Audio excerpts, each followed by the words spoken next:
WhatsApp guys, welcome back to my channel. आज हम लेकर आए हैं बिजनेस एनवायरनमेंट चैप्टर के मोस्ट एक्सपेक्टेड 50 एमसीक्यूज। हमारी इस सीरीज में हम 50 एमसीक्यूज के थ्रू पूरे चैप्टर को खत्म कर रहे हैं।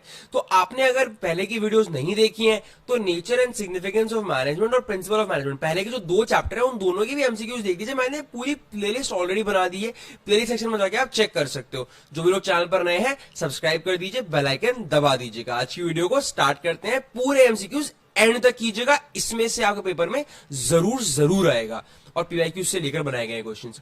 First question, business environment constitutes of the factors which the business has control on, the business has no control on, influences which influence the business, या बोथ 2 and 3।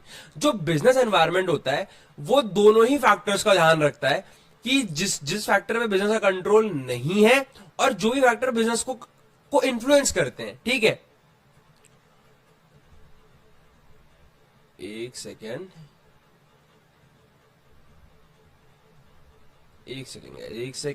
कुछ इशू आ रहा है। I'll just figure this thing out। 2 empty slides क्यों थी वहां पर मुझे तो कोई आइडिया नहीं है इस चीज का, बट अब थी तो थी, कोई बात नहीं। Second question, after studying the business environment a manager can quickly identify business threats, opportunity, objective, या बोथ 1 and 2। बिजनेस एनवायरनमेंट की स्टडी करने के बाद एक मैनेजर क्विकली क्या चीज को आइडेंटिफाई कर सकता है? एक मैनेजर आपके थ्रेट्स को और अपॉर्चुनिटी को दोनों को ही बड़े ही क्विकली आइडेंटिफाई कर लेगा अगर उसने बिजनेस एनवायरनमेंट की स्टडी कर ली। Which of the following does not belong to the features of business environment? Business environment के फीचर में इनमें से कौन सा नहीं आता है? Totality of external factors, totality of internal factors, interrelatedness, dynamic nature.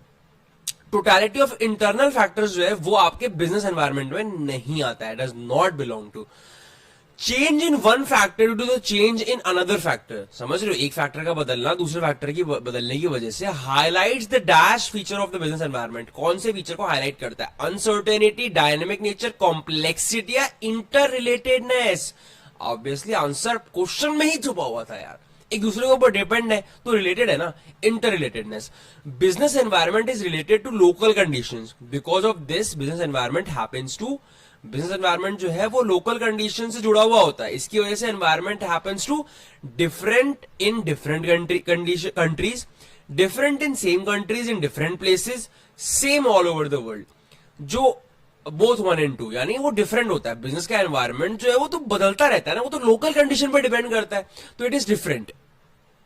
These forces are present outside the business environment। Business environment के बाहर ये इनमें से कौन से फोर्सेस हैं? स्पेसिफिक फोर्सेस, जनरल फोर्सेस या इंटरनल फोर्सेस? स्पेसिफिक और जनरल फोर्सेस जो होते हैं वो बाहर होता है, इंटरनल का मतलब तो मतलब ही अंदर होता है, तो वो बाहर कैसे हो सकते हैं? वो तो इंटरनल हो गए ना।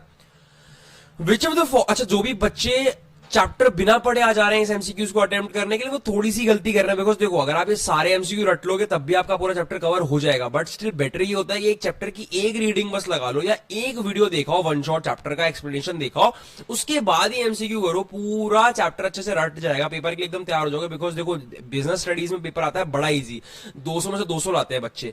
थोड़ी बहुत भी अगर आप कोई गलती करके कुछ मिस करते हो, आप 5-10 नंबर भी अगर कटवाते हो अपने, आप पीछे रह जाओगे बहुत बच्चों से। 9000 बच्चे इस बार करीबन 200 में से 200 लाए थे, तो आपको भी टॉप लोगों के अंदर ही रहना होगा, तभी आप आगे निकल पाओगे। ठीक है, और जो लोग जामिया मिलिया इस्लामिया के लिए भी एंट्रेंस की तैयारी कर रहे हैं, बीबीए बीकॉम की, उनके लिए भी बहुत जरूरी है।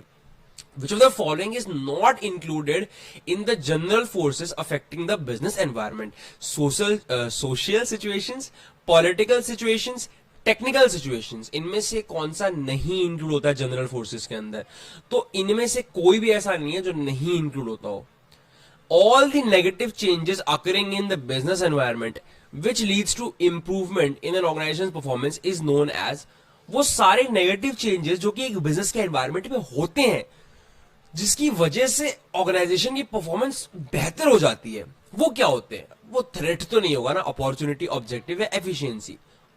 अरे अच्छा, all the negative changes, I am sorry, all the negative changes की बात हो रही थी जो कि बिजनेस में होते हैं, जो इंप्रूवमेंट ऑर्गेनाइजेशन परफॉर्मेंस बोनस। अच्छा, थ्रेट, आप थ्रेट्स को देखकर इंप्रूवमेंट करते हो ना, तो इसलिए इसका थोड़ा सा वैसे थोड़ा डाउटफुल है कि इसका आंसर थ्रेट होगा कि नहीं होगा, बट नेगेटिव चेंजेस की बात हुई है तो इसलिए थ्रेट हो भी सकता है।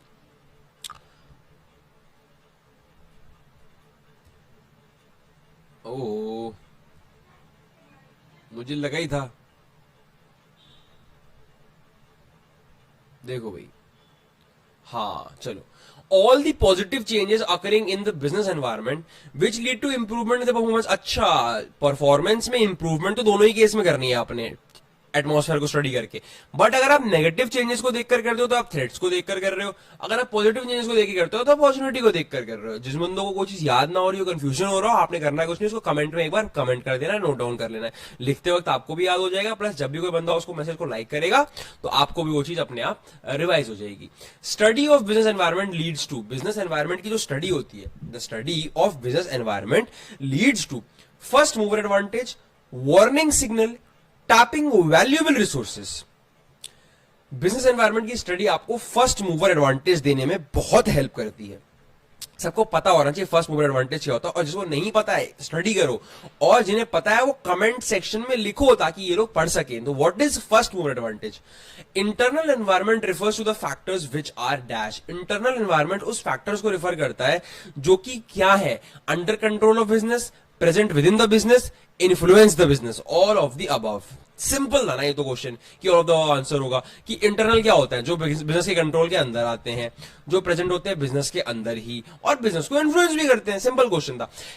Internal environment does not include the forces which are. अच्छा, इंटरनल एनवायरनमेंट में इनमें से कौन सा नहीं आता है?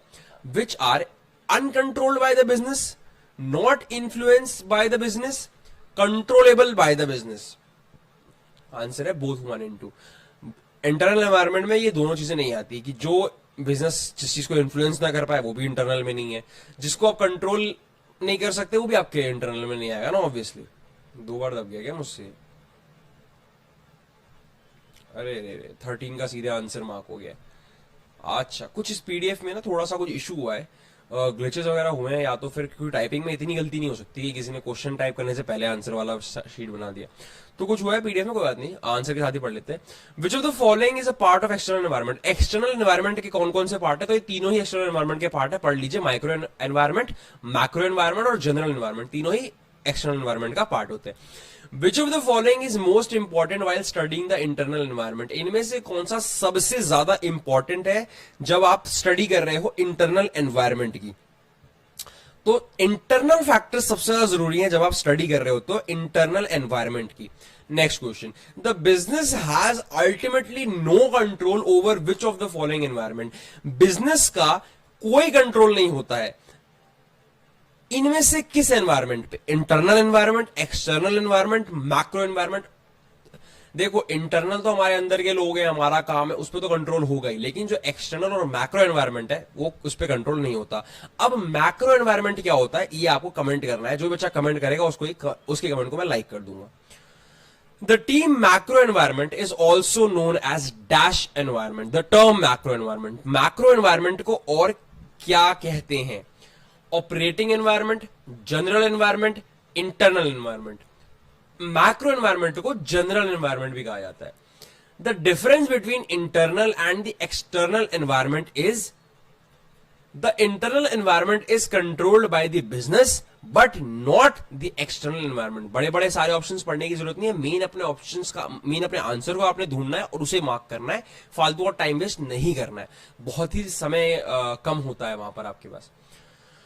The customers that influence the business include government, household, industry, all of the above. Simple सी बात है भाई, सभी लोग बिजनेस को इन्फ्लुएंस करते हैं ना, कस्टमर भी करता है, मतलब गवर्नमेंट भी करती है, इंडस्ट्री भी करती है, और हाउस होल्ड तो करता ही है, वो तो खरीद रहा है। विच of the following is not a factor of the internal environment? Objective of business, production methods, policy of the business, marketing, intermediaries. इनमें से कौन सा इंटरनल एनवायरनमेंट का फैक्टर नहीं है? तो मार्केटिंग, इंटरमीडियरीज जो है, इंटरमीडियरीज वो इंटरनल थोड़ी होते, तो एक्सटर्नल हो गया ना। विच of the following does not include in the features of internal environment? इनमें से कौन सा इंटरनल एनवायरनमेंट का फीचर नहीं है? Under control of business, obviously तो इंटरनल एनवायरनमेंट का फीचर हो गया ना। कौन सा नहीं है ढूंढना है आपने? Influence in the business, usually present within the business, located outside the business. क्या है कि मक्खन इतना इतना इजी क्वेश्चन कैसे दे दिया यार, पर आया होगा पेपर में इसीलिए दिया है यहाँ पे। The dimensions of business environment are known to be factors of internal environment, factors of the operating environment, factors of macro environment, या none of these।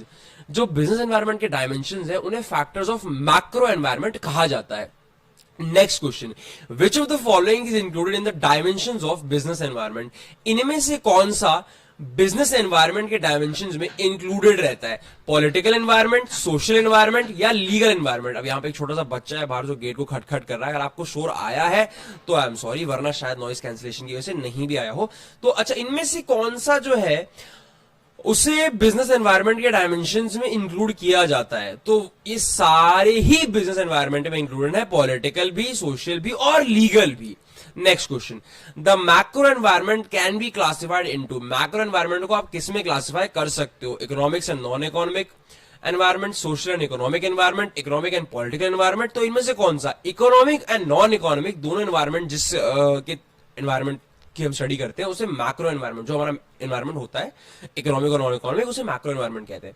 Select an appropriate option which is a significant element of the economic environment. एक appropriate option चुनिए जो कि एक significant element है of the economic environment. All of these, because economic और non economic दोनों ही चीजें इसमें आ जाती हैं। सॉरी इकोनॉमिक से जुड़ी हुई जो भी चीजें हैं वो सब इसमें आ जाती हैं। एक थोड़ा सेंटेंस मेरा गलत हो गया, नॉन इकोनॉमिक नहीं आती, पर इकोनॉमिक से जुड़ी हुई जो भी है, इकोनॉमिक सिस्टम, पॉलिसीज, कंडीशंस, वो सब इसके अंदर आ जाती है। Which of the following environment refers to the aggregate of all the characteristics of the society where an organization exists? इनमें से कौन सा रिफर करता है एक एग्रीगेट को, एक सम ऑफ ऑल द कैरेक्टरिस्टिक्स को सोसाइटी के, जहां एक ऑर्गेनाइजेशन एग्जिस्ट करती है? Economic environment, social environment, political environment या टेक्नोलॉजिकल एनवायरनमेंट? सोसाइटी की बात हो रही है, सोशल आंसर होगा। मक्खन क्वेश्चन है, आधी वीडियो खत्म, आधे क्वेश्चंस हो गए हैं। Congratulations guys. अच्छा, एक छोटा सा मिस्टेक हो गया, जो लास्ट वीडियो में मैंने आपसे क्वेश्चन पूछा था सेकंड चैप्टर का, उसका मैंने आंसर आप लोगों को नहीं बताया, तो मैं जल्दी से बच्चों उसका आंसर आप लोगों को बता देता हूं। एक सेकंड रुक जाना। ये था वो क्वेश्चन जो मैंने लास्ट वीडियो में पूछा था, ये पैसेज मैंने पूछा था, इसके आंसर जो है बच्चों वो ये है। तो सब लोग जिनने भी आंसर किया था, अगर आपका आंसर सही था तो अपने आप का लिख देना कि भैया मेरा आंसर सही था, मैं कमेंट को लाइक जरूर करूंगा। आंसर जरूर किया करो, लास्ट के पैसेज को पढ़ के, पैसेज जरूर आएगा पेपर में, मैं पैसेज बाद में कराऊंगा भी, अभी मैं आपको एज होमवर्क दे रहा हूं, बिकॉज होते आसान ही है, ठीक है। तो ये तो लास्ट वाले में क्वेश्चन था। अब हम आ जाते हैं अपनी इस वीडियो पे। हमने आधे क्वेश्चन कर लिए हैं, नियरली 25 क्वेश्चन हमारे खत्म हो चुके हैं और 25 बचे हैं। जो बच्चे यहां तक अभी तक रुके हुए थे, कांग्रेचुलेशंस, आप लोग लगे हुए हैं, मेहनत कर रहे हैं। 26 को स्टार्ट करते हैं, 26 से स्टार्ट करते हैं। How do specific health and fitness trend influence certain organisations? कैसे स्पेसिफिक हेल्थ और फिटनेस ट्रेंड इन्फ्लुएंस करते हैं सर्टेन ऑर्गेनाइजेशंस को? By creating demand for certain health care products, bye avoiding the use of unhealthy products, by integrating moral values towards society. तो जो first और second option है वो दोनों ही इसका आंसर है कि demand for certain health care products आप पहले बढ़ा दीजिए और फिर अनहेल्दी प्रोडक्ट्स का यूज को अवॉइड कर दीजिए, तो ये हेल्थ और फिटनेस का ट्रेंड जो है वो अपने आप इन्फ्लुएंस कर देता है। नेक्स्ट पे चलते हैं। देखो थोड़ा सा ना बिजनेस स्टडीज में ये भी होता है, अगर आप बेसिक कॉमन सेंस भी लगाओ, मतलब ये नहीं कह रहा हूं कि बहुत कॉमन है, लेकिन अगर आप बेसिक कॉमन सेंस लगाए कोई चीज को सोचते हो ना, तो नियरली आप सही आंसर तक पहुंच ही जाओगे, बहुत ज्यादा गलत आप नहीं होगे। Next question, select an appropriate option which is not a significant element of social environment. इनमें से कौन सा नहीं है सिग्निफिकेंट एनवायरनमेंट का, सोशल एनवायरनमेंट का significance? Trends in society, values in society, peace in society या ट्रेडिशन? अच्छा बाकी सब ठीक है, पीस क्या होता है, सोसाइटी में कितनी शांति है, इस बात का लेना देना तो नहीं है ना, एनवायरनमेंट से लेना देना उतना नहीं है ऑर्गेनाइजेशन के पर्सपेक्टिव से, तो पीस का कोई लेना देना नहीं आता है। The dimensions of business environment may create dash to an organisation. Business environment के जो डायमेंशंस होते हैं वो क्या क्रिएट कर सकते हैं ऑर्गेनाइजेशन के लिए? Threats, opportunities, threats and opportunities, वो दोनों ही क्रिएट कर सकता है। कि बिजनेस एनवायरनमेंट से आपको यही तो पता लगाना होता है कि थ्रेट्स क्या है, अपॉर्चुनिटीज क्या है, तो वो दोनों ही आपके लिए क्रिएट कर देगा। Next question, which of the following options contribute to the technological environment? Discovering new ways of production, discovering new operating methods of a business, changing the name of the business. Both 1 and 2। जो आपका technological environment होता है ना बच्चों, उसके अंदर आपका discovering new ways of production भी आता है, discovering new operating methods of business, ये दोनों ही आ जाता है. Next question, dash environment consist of a total of various legislations passed by the government and decisions rendered by the various commissions and agencies at every level of government. यार ये पढ़ के समझ में आ रहा है कि इसका आंसर लीगल होगा. यहाँ पर लेजिस्लेशंस की बात हो रही है, डिसीजंस की बात हो रही है, कमीशंस की बात हो रही है, एवरी लेवल ऑफ गवर्नमेंट की बात हो रही है, तो समझ जाना चाहिए ना यार लीगल एनवायरमेंट की बात हो रही है. मैंने कहा ना कॉमन सेंस पढ़ के भी लगा सकते हो. What steps were taken by the government of India in 1991 to take the country out of economic problems? Very important question. Privatization was abolished. International trade was restricted, economic reforms were introduced, public companies were promoted. तो economic reforms लाए थे 1991 में, ये सबको पता होना चाहिए, मुंह जुबानी रटा होना चाहिए. अगर आप लोग कॉमर्स के स्टूडेंट हो, इकोनॉमिक्स आपने ली हुई होगी, ऑब्वियसली लेनी भी चाहिए, तो उसमें भी आपको ये इकोनॉमिक्स का ये बेसिक ज्ञान होना चाहिए, because 1991 was a very important year in like the history of economics for India. Which of the following are not the economic reforms introduced in 1991? इनमें से कौन सा रिफॉर्म नहीं लेकर आए थे हम? अब ये ऊपर के तीनों तो आए थे, यही तो तीन आए थे, लिबरलाइजेशन, ग्लोबलाइजेशन, प्राइवेटाइजेशन, पर नेशनलाइजेशन थोड़ी आया था. उल्टा इसका उल्टा किया था. Privatisation means dash. प्राइवेटाइजेशन का कहते हैं डेफिनेशन अगर आपको पता है तो आप आराम से आंसर कर पाएंगे कि undertaking of some public sector partially under private sector. थोड़े पब्लिक सेक्टर को आपने उठा के प्राइवेट सेक्टर में दे दिया, और undertaking of some public sector completely under private sector. कुछ कुछ पब्लिक सेक्टर को आपने उठा के पूरा पूरा प्राइवेट सेक्टर को दे दिया. तो यही दो चीजें प्राइवेटाइजेशन में होती हैं. तो इसलिए आंसर क्या है? Both A and B. Select an appropriate option which is not an objective of economic reforms. इनमें से कौन सा इकोनॉमिक रिफॉर्म्स का ऑब्जेक्टिव नहीं है? Encouraging private sector, attracting foreign investment, increasing foreign exchange reserves. तो इनमें से ऐसा कुछ नहीं है जो कि एक ऑब्जेक्टिव नहीं है इकोनॉमिक रिफॉर्म्स का, ये तीनों ही है. Privatisation is also known as disinvestment of the private sector. No, disinvestment of the public sector. Yes, public sector का इन्वेस्टमेंट हटाकर प्राइवेट को दिया जाता है, उसी को तो प्राइवेटाइजेशन कहते हैं. विच of the following restrictions were imposed on the international trade regulation till 1991? इनमें से कौन सी रिस्ट्रिक्शंस को इंपोज किया गया था इंटरनेशनल ट्रेड पे 1991 तक? बिकॉज 1991 के बाद तो बहुत सारे हमने जो रेगुलेशंस थे वो हटाए. तो पहले कौन सा था? Quantitative restrictions, tariff restrictions, licensing of imports, all of the above. ये सभी लगे हुए थे. पहले क्वांटिटेटिव रिस्ट्रिक्शंस भी थे, टैरिफ रिस्ट्रिक्शन भी थे, लाइसेंसिंग ऑफ इंपोर्ट्स भी था, बहुत रिस्ट्रिक्शन थे ट्रेड पे. भाई इंटरनेशनल ट्रेड हम कर ही नहीं पाते थे. लेकिन उसके बाद 1991 में ये सारे रिस्ट्रिक्शंस लगभग हटा दिए गए. Integrating the economy with the economies of the rest of the world is known as globalisation. हमारी इकोनॉमी को बाकी इकोनॉमी से इंटीग्रेट करना इज ग्लोबलाइजेशन. आपको ये पता होना चाहिए. How did the government treat the price control over various products while bringing up economic reforms? हमारी गवर्नमेंट ने प्राइस को कंट्रोल कैसे किया सारे प्रोडक्ट्स के ऊपर जब वो इकोनॉमिक रिफॉर्म्स ला रहे थे? उन्होंने क्या किया था? Dismantling price control over various product. They dismantled price controls. The policy related to income and expenditure is known as. जो पॉलिसी इनकम और एक्सपेंडिचर से जुड़ी हुई होती है, जिस उसके लिए होती है, उस पॉलिसी को क्या बोलते हैं? सबको पता होना चाहिए what is a fiscal policy. Everyone should know the fully fledged definition of fiscal policy. So go read it out और इसको कमेंट डाउन में जरूर कर देना. मैं पिन डाउन कर दूंगा उन बच्चों को जो सही आंसर देते हैं. ठीक है, आ जाते हैं 40th क्वेश्चन पे. What are the different competitors a particular local business faces in a country? कौन से डिफरेंट कॉम्पिटिटर्स हैं जो कि एक लोकल बिजनेस फेस करता है कंट्री में? New and old companies, multinational companies, imports, all of the above. हर तरह का कॉम्पिटिटर आपके सामने आके खड़ा हो जाएगा जब आप एक बार बिजनेस में कूदोगे. Next question. However, लास्ट के 10 क्वेश्चन है गाइस. जो बच्चे यहां तक आ गए हैं, congratulations, you are genuinely working hard for yourself. आप लोग बैठे हैं पूरी एक सिटिंग में 50 क्वेश्चंस पढ़ना. I know it takes a lot of effort. आधे घंटे भी बैठना, आजकल लोगों का रिटेंशन बहुत ही कम हो गया माइंड का. बट अगर आप पढ़ने के लिए बैठ रहे हो, लगातार पूरे 50 क्वेश्चन पढ़ रहे हो, very good.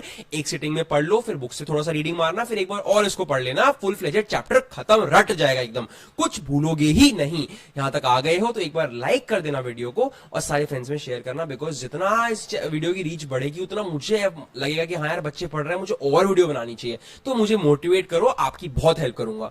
How were the cash transactions affected by demonetisation? Cash transactions को डीमोनेटाइजेशन ने कैसे इफेक्ट किया? Declined it, increased it, no impact या skyrocketed it?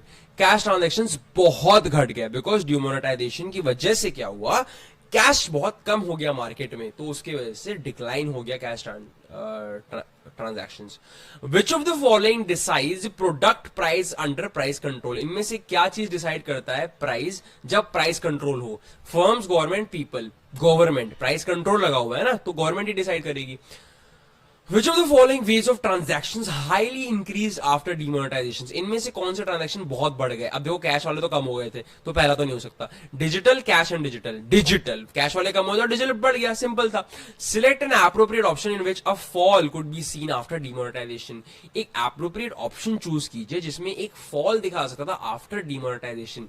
Digitalise transaction में फॉल दिखा जा सकता था.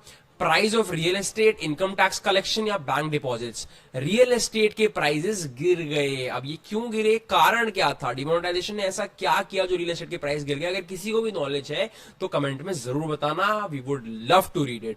Next question, last 6 questions guys. उसके बाद मैं आपको एक बोनस क्वेश्चन भी दूंगा जो आपको खुद सॉल्व करना होगा, तो उसके लिए भी जरूर वेट किया करो और उसे किया करो. यही तो इंटरेक्शंस के थ्रू तो पढ़ते हैं.